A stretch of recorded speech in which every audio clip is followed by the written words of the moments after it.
Outside the Box Reviews, Giant Monster Mania. We are taking a look at the Bandai Tamashii Nations SH Monsterarts Garuda. The Garuda is a giant flying machine seen in Godzilla vs. Mechagodzilla 2, or the Heisei incarnation of Godzilla vs. Mechagodzilla, and this figure was one of the first Tamashii web exclusive figures in the Monsterarts line. And the big significance of that, especially for me being here in the US, I believe if I have all my facts straight, that this figure predates Bluefin's involvement as the US distributor of the SH Monsterarts line, and indeed any of the Bandai Tamashii Nations figures. Current figures that come out as Tamashii web exclusives in Japan are really easy to get here in the States. They basically are regular releases. They're just a little more limited than some of the more general releases. But because there was no US distribution on the Garuda, it is a figure that commands a hefty price on the secondary market here in the States. Check on eBay for this figure and you'll see prices approaching the $400 mark,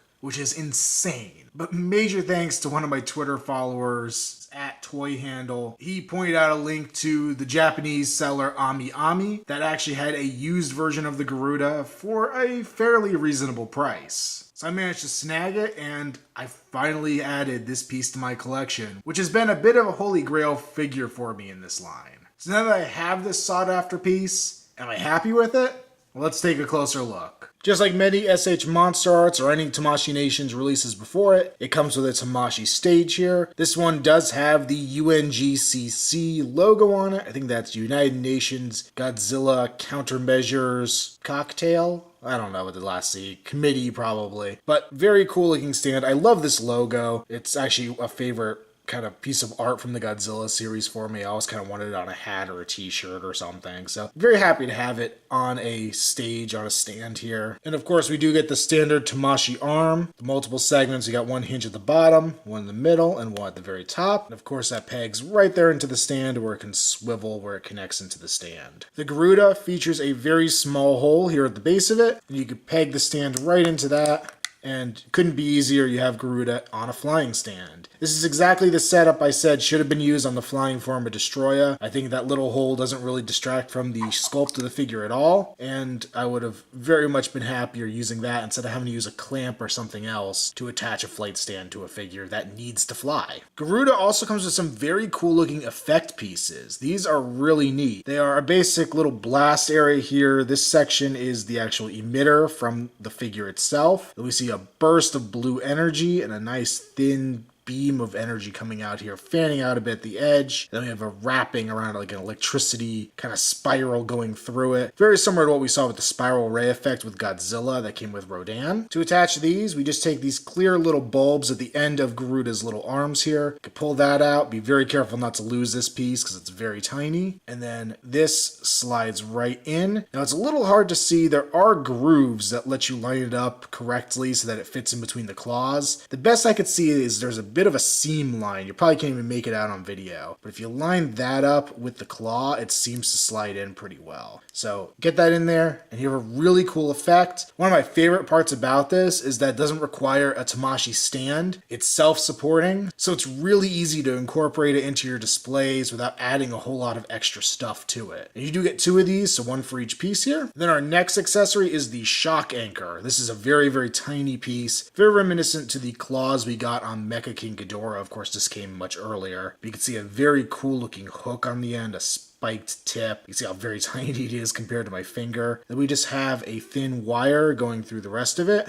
And on the opposite end, we have a very small plug. And this isn't actually for Garuda. This is for your Mechagodzilla figure. You take your Mechagodzilla, and here on the arm, there's a little port. Nothing to remove from Mechagodzilla himself. You just slide that end of it right in. And now Mechagodzilla is firing the shock anchor cables from the pivotal scene where he first fights Godzilla in the film. It's pretty neat. I'm glad we got this accessory. I'm never a big fan of the bendy wires because I feel like they never quite look right on display, but there's really not much of a better way to use this. So I do appreciate that it's here. And we do get two of these as well, one for each arm. For the Garuda itself, I think they did a really nice job sculpting and painting this figure. The whole underside to it is a very similar silvery metallic look to the Mechagodzilla figure, so it matches up very nicely. And the upper side is a nice kind of white. It's not the purest white, maybe a little eggshell to it. I'm not really good at different shades of white, but it's not completely pristine, but it reminds me of the US space shuttles having a very similar look with the dark black lines mixed in with the white there. We also get a little bit of battle damage, especially here at the cockpit. We can see some kind of darker grays, maybe even some brown in there, giving it a more battle damaged look. And there are some similar sections to that going through the guns up here in the front, which are very nicely detailed as well, getting that kind of charred look almost. As I mentioned with the accessories, these claws look really cool with the little domes inside. I do like they went with the kind of clear, they almost look like light bulbs on the end here. Probably was what they were in the film. They just lit them up and they use the lights to add in the lasers later or something like that. But it looks very, very cool. The underside is very mechanical looking, a lot of just panel lines. What you'd expect out of any kind of mech. Has these, not really legs or landing gear, but something you could rest it on. The sides, more panel lines going throughout. A couple little wings on each side, the smaller silver ones and the bigger white ones with a black edge to them. We have some little caps over here on top of the guns and that white plastic. There's a little bit of extra detailing in there as well. If we flip them down, we can see it almost looks like boosters or something in the back, which is very nice. We have the G-Force logo here on the side. A couple small cannons up here at the top, which are very cool. The cockpit, very space shuttle looking.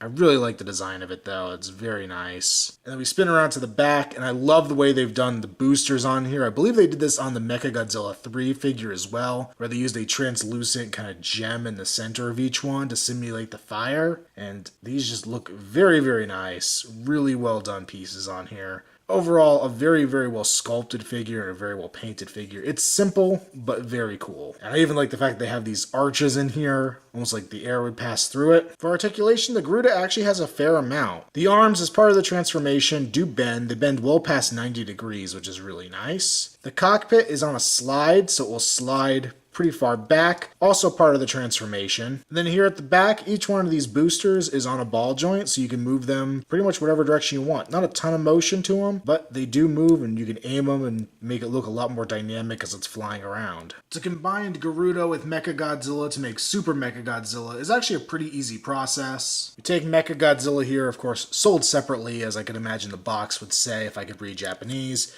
We pop this back section off, comes off very easily, just pegs right in there. And then all these transformation bits come with Garuda, nothing's from Mechagodzilla, but we get this different back piece that pegs right in there. We can see they've made some minor modifications to the spines. The center one is now pegs instead of being an actual spine. The top middle is flattened out, and the bottom one has a little bit of a notch taken out of it. And then on Garuda, we're going to come around to the bottom and remove 3 different panels.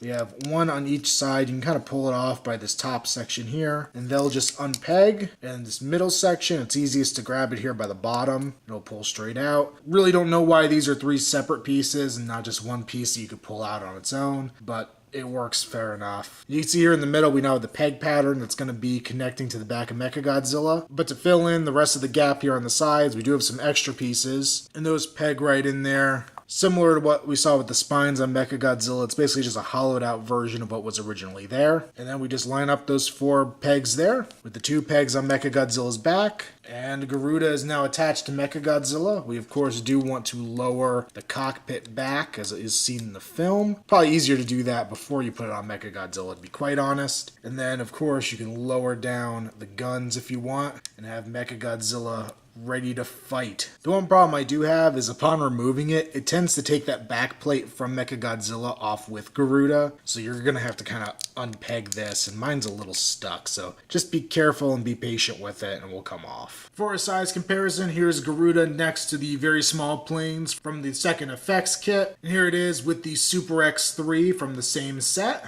And then here he is next to Fire Rodan. And the Garuda is roughly the same size as Fire Rodan, so I think they fit really well together. And Fire Rodan does bring up a good point. That's another figure you pretty much need to complete this set. Mechagodzilla did come with a fair amount of stuff on his own, but to truly have a complete version of the figure, you need not just this Garuda, but Fire Rodan to get that extra head sculpt, which is actually what his head looks like by the time they become Super Mechagodzilla. And here is Super Mechagodzilla fighting Godzilla. This is actually Godzilla Jr., Godzilla Birth version, which has become my go-to Godzilla for a Heisei Godzilla figure. It's completely replaced that first release for me in terms of any photo shoots or anything I do. But it's the same body as the Burning Godzilla and very similar in scale to the first release. And I am absolutely thrilled that I have this piece now. I have zero buyer's remorse. But it is kind of hard to recommend it just based on the price point that it goes for. I got very lucky. And once again, major thanks to Toy Handle, my follower on Twitter, pointing me in the direction of decent price for this thing. So if you can get it at a good price, highly recommend it, especially, or maybe only, if you've already picked up the other pieces. If you don't have this Mechagodzilla and you have no intention of picking it up, you're probably not going to be as inclined to pick up Garuda unless for some reason it was a favorite part of the movie. Honestly, I think if you haven't picked up both Mechagodzilla and Fire Rodan, if you're a major completist, you're probably not going to be as interested in this piece, just because you need this battle-damaged head to go with the Garuda, because that's how he looks when he's combined. I'm not saying you can't bend the rules a little bit, it's just an eye, but still, to me, it makes it all the more complete. So if you can find a good price for it, I highly recommend picking it up. Really nicely made, comes with some great accessories, and really finishes off Mechagodzilla and makes him complete. And actually having this and being able to connect everything up, it makes me sad these are so hard to come by, just because I'd love to have two, one to display flying and one to actually have on Mechagodzilla like this. If you are interested in picking up a Garuda, my biggest recommendation would be to look to Japan. In Japan, they are not nearly as scalped or as rare as they are here in the States. I know I have seen them go for a decent price as well over at Yahoo Japan if you go to their auctions.